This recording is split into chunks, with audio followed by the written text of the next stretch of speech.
সুন্দৰ। তুমি এহেজাৰ শব্দেৰে ব্যাখ্যা কৰি কোৱা জীৱন সুন্দৰ। মই নেদেখাকৈয়ে কওঁ জীৱন সুন্দৰ।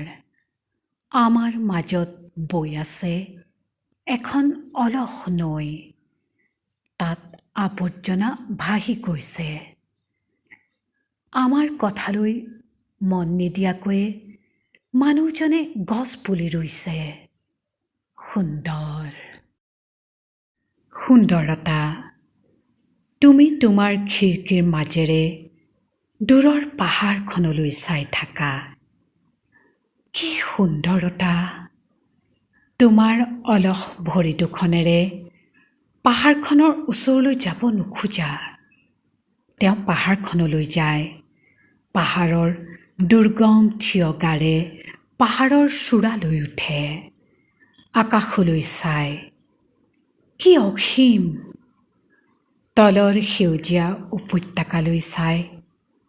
কি সৌন্দৰ্য! তোমাৰ সুন্দৰতা আৰু তেওঁৰ সৌন্দৰ্য একে নহয়।